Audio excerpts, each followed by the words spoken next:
बेचैन बाड़ू जाय खाती घर हो अरे तो मजा गोरी आज पेट भर हो काहे बेचैन बाड़ू जाय खाती घर हो मारे तो मजा गोरी आज पेट भर हो गोरी खाए तो तू मिली जुली बाट के अरे बाट के सुना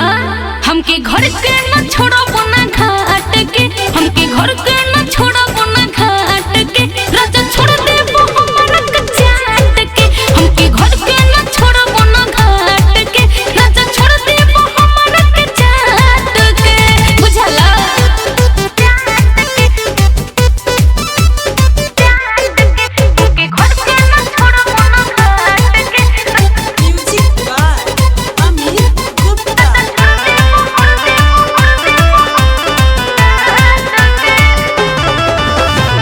भरल नइखे गोरी अभी हमर मन हो तनिसा गोरी तू सही लगा जन हो अरे हट होले एक जगहिया तो करो तोरो खतरा काटे जवाब जब पूछी हमर भतरा मना कर दी हो करा के डांट के अच्छा। डांट के अरे डांट के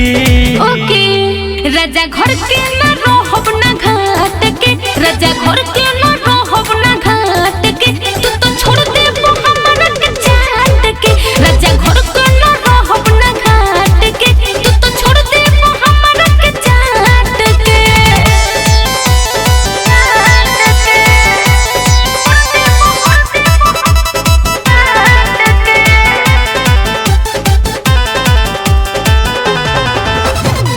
आवता मजा तनी कर बरदास हो